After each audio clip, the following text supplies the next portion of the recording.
Hello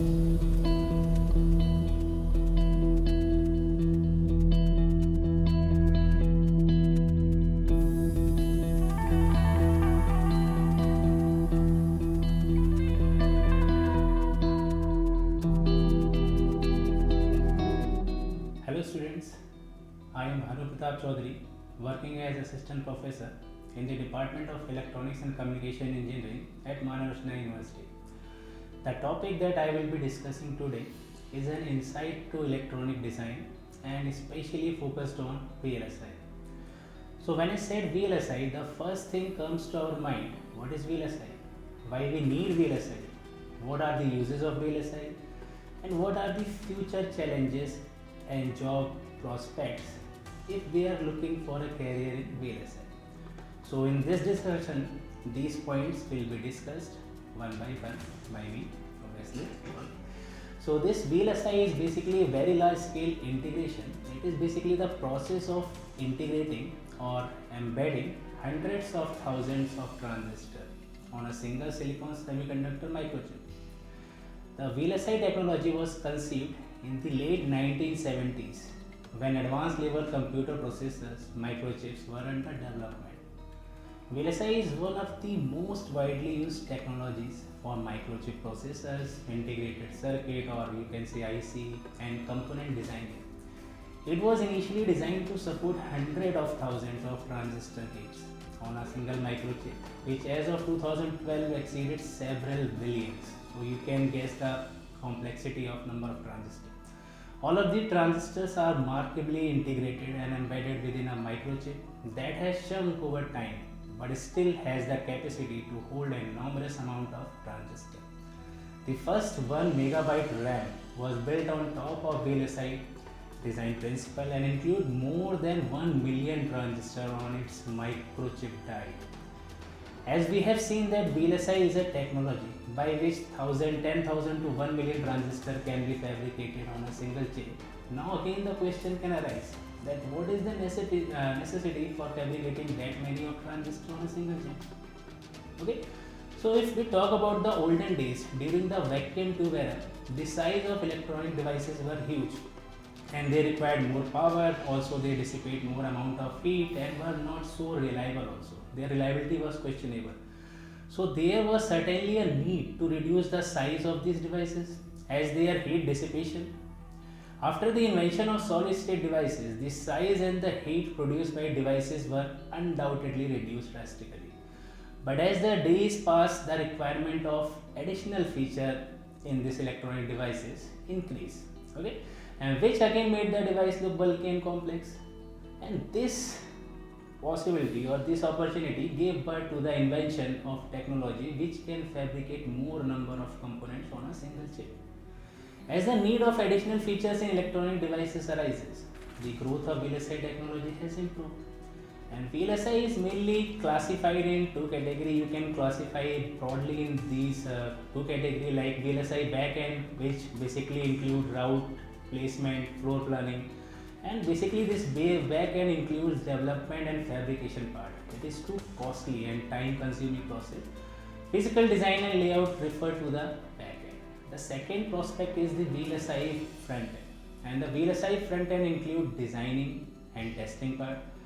It basically uses some software language like Verilog, VHDL, HDL, RTL designing, minimizing delay and simulation refer to the front end. Okay, so if we talk about more about VLSI, there are basically two important steps: the VLSI design and VLSI fabrication. As the name says, the VLSI design refer to the designing of VLSI circuit and its implementation. However, the design verification is used to test the design and verify us that the given designing is working properly or not. Okay, so now the key question comes: why do we need VLSI? Okay, so this VLSI technology reduces the size of circuit, also the effective cost of the devices, the operating speed of the circuit is increased, and it requires less power than a single discrete component. And these are very small in size, which is the very much favorable for this VLSI, that they are very small in size. So in today's world, these VLSI chips are widely used in various branches of engineering.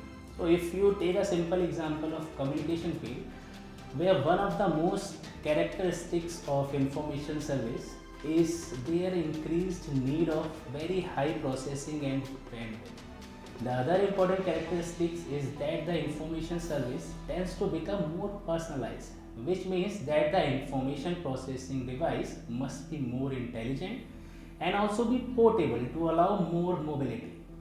So all these type of requirements can be fulfilled by the VLSI. So now if we talk about the uses of VLSI, I will say that without VLSI, most of the thing in the world will not work. Like if you are a good programmer in C language, you will also require need to execute what the program you have written, and this is done by VLSI. Billions of mobiles are sold in every year, and there are over dozens VLSI chip in each of these mobile phones. This is because of VLSI that you are able to see me on your mobile or laptop, whatever you use. Microprocessor, memory storage, I/O, RF, screen control, camera computer, tablets, remote sensing, weather monitor, and defense has been driver of VLSI. It is a business of few trillions. Nowadays, VLSI is not only subjected to electronics. The VLSI chips are widely used in various branches of engineering like voice and data, communication networks, digital signal processing, computers, commercial electronics, automobiles, even in medicine you can see some of the VLSI technologies. And at last, if we talk about the future challenges and job prospect in VLSI, then I would say there are plenty of opportunity in this field. The future of VLSI is bright. VLSI, analog, digital or mixed signal is needed everywhere. In every field we use these. Decades ago, if you talk about a car just has a few electronic components, mainly analog. Nowadays, if you see a car, it has thousands of chips inside.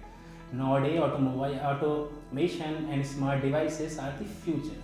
Robots, drones, they are need hardware as well as software for their tasks. Hence, there will be a wider variety of solutions needed, and this is a good news for VLSI industry. The knowledge of VLSI can be applied to the following different fields like digital design, which is basically aided in the creation of faster and powerful circuit in a smaller device.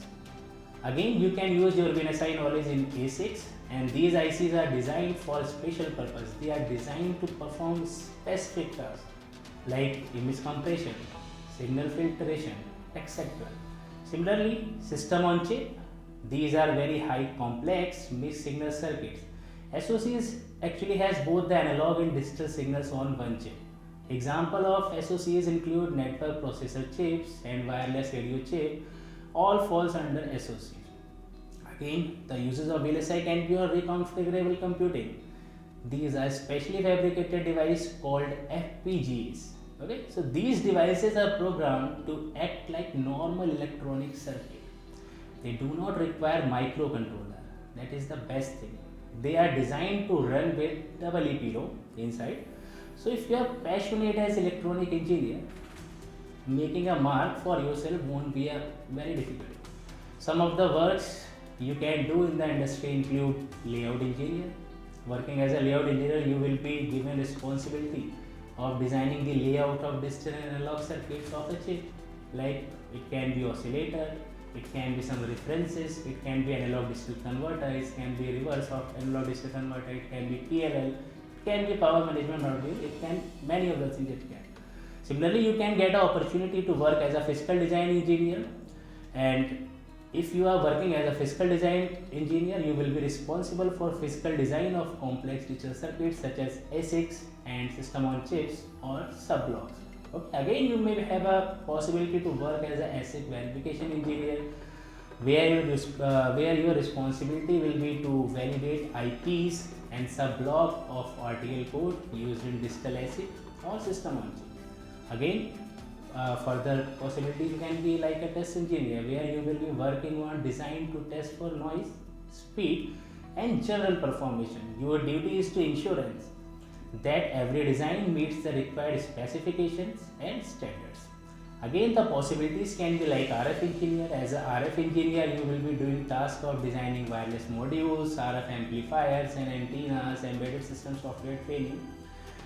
Okay, so embedded system software schooling path especially centered on giving theory come hands-on realistic schooling in C language, data structure, Linux programming, microcontroller, embedded system, network protocol, kernel basic and device driver. So if we talk about the career opportunities in VLSI industry, there are many profiles you can work. Like you can work as an analog mixed signal designer, you can work as an analog mixed signal verification engineer, you can work as a layout design engineer, ASIC front end designer, ASIC verification engineer, physical design engineer, DFT engineer, application engineer, technical support, board validate engineer, corporate application engineering, EDA CAD engineer, EDA tool validation engineer, fab or foundry engineering, field application engineering, FPGA backend verification engineer. Okay, so there are lots of opportunity in the field of VLSI. Again, you can also have front end verification engineer. Okay, we are back and we have discussed. Similarly, IP design engineer you can work as a profile.